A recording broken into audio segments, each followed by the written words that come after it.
Tuition fee নিয়ে এমন কিছু কথা আছে যেটা টিচারের সঙ্গে বললেই টিচারের সম্মান নষ্ট হয়ে যায়। দর কষাকষি করবেন কিন্তু সেটা একটা সম্মান বজায় রেখে করছেন কিনা সেটা খেয়াল রাখতে হবে। তো টিউশন ফি নিয়ে আলোচনা করা খুবই স্বাভাবিক। সাধারণত আমরা কোনো টিউশন পোস্ট করার আগে গার্জিয়ানের সঙ্গে স্যালারি নিয়ে আলোচনা করে ফেলে যেন টিচার এবং গার্জিয়ানের সঙ্গে এই ধরনের নেগোসিয়েশনে না যেতে হয়, কারণ এটা অনেক ক্ষেত্রে এম্বারেসিং হয়। কিন্তু অনেক সময় দেখা যায় যে এই আলোচনা টিচারের সঙ্গে গার্জিয়ানের এমনভাবে হয় যেখানে টিচার বা গার্জিয়ান দুই পক্ষে একটা অস্বস্তিতে পড়েন। তা আসলে সম্মান বজায় রেখে কিভাবে এই আলোচনাটা করা যায় সে ব্যাপারে আজকে আমরা কথা বলার চেষ্টা করব। তো টিউশন বিডি শিক্ষক শিক্ষার্থী এবং অভিভাবক সিরিজের ৮১তম পর্বে আজকে আমরা এই ব্যাপারে কথা বলছি যে দর কষাকষির আসলে শালীন পদ্ধতিটা কেমন।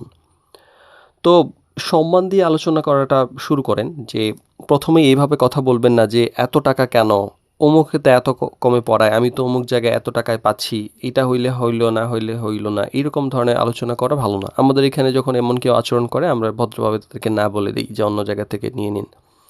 তো এই ক্ষেত্রে আপনি বলতে পারেন, দেখেন আমাদের বাজেটটা এইটুকুই শেয়ার করছি, কোনোভাবে যদি একটু সমন্বয় করা যায় দেখুন। একদম সম্মানের সাথে বললে খুবই ভালো এবং টিচারের মন গলে যাবে। আর টিচারের পরিশ্রমটা বুঝুন যে একজন টিচার যে শুধু ক্লাসই নেন তা কিন্তু নন। প্রস্তুতি আছে, যাতায়াত আছে, সময় আছে, মানসিক এনার্জি আছে, নিজের পড়াশোনা আছে। ওনার একটা যে পড়াচ্ছেন ওনার নিজের একটা পকেট খরচের ব্যাপার আছে।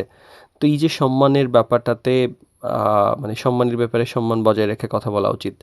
আর তুলনা করে ছোট করবেন না, কারণ অনেকে এটা বলেন অন্য টিচার তো এত কমে পায়, আমি তো অমুককে এত টাকা দিয়ে রাখছি, আমি তো এটা হইতে পারে অমুক একই ক্লাসের ধরেন কোনো একটা ইউনিভার্সিটির একই ডিপার্টমেন্টের একাধিক টিচার এক এক রকম স্যালারিতে পড়াইতে পারে, সেটা তার পার্সোনাল চয়েস, কিন্তু তার প্রত্যেকের দক্ষতা, অভিজ্ঞতা, প্রয়োজনীয়তা, পরিস্থিতি কিন্তু এক না, এটা বুঝতে হবে।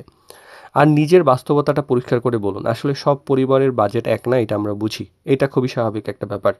তাই নিজের সীমাবদ্ধতাটা সুন্দরভাবে পরিষ্কারভাবে টিচারের সঙ্গে শেয়ার করুন, মিডিয়ার সঙ্গে শেয়ার করুন, ভদ্রভাবে সমাধান খুঁজুন, সুন্দর হবে। আর এই ক্ষেত্রে তো মিডিয়ার ভূমিকাটা শুরুতেই বলেছি যে আসলে আমাদের সঙ্গে যখন আপনি সুন্দর করে আলোচনা করছেন তখন কিন্তু টিচারের সঙ্গে আপনার আলোচনাটা ওইভাবে করতে হচ্ছে না। তো সেক্ষেত্রে আমরা এটা চেষ্টা করি যেন টিচারের সঙ্গে গার্জিয়ানের এই ধরনের নেগোসিয়েশনের পর্যায়ে না যাইতে হয়, কারণ টাকা পয়সা নিয়ে আলোচনা করাটা সম্পর্কের ক্ষেত্রে হানিকারক। তো শুধুমাত্র ফি কমানোটা যে আসলে এরকম তা নয়, বরং ভ্যালুটা বোঝার চেষ্টা করুন যে ফি কমানো হলো কিন্তু এটাই যে সব তা না। আসলে টিচার নিয়মিত হচ্ছে কিনা, দায়িত্বশীল কিনা, স্টুডেন্টের উন্নতি হবে কিনা, আসলে টিচারের যোগ্যতাটা কেমন, এই ব্যাপারগুলো বুঝতে হবে। আর দর কষাকষি করা ভুল না, কিন্তু সেটা অবশ্যই শালীন এবং সম্মানজনক পদ্ধতিতে হওয়া উচিত। কারণ শিক্ষা একটা সম্মানের জায়গা, এখানে সম্পর্ক ভালো থাকলে শেখার পরিবেশ অনেক ভালো থাকে। সম্মান বজায় রেখে আলোচনা করা দুই পক্ষের জন্য দীর্ঘমেয়াদী ভালো ফলাফল এনে দেয়।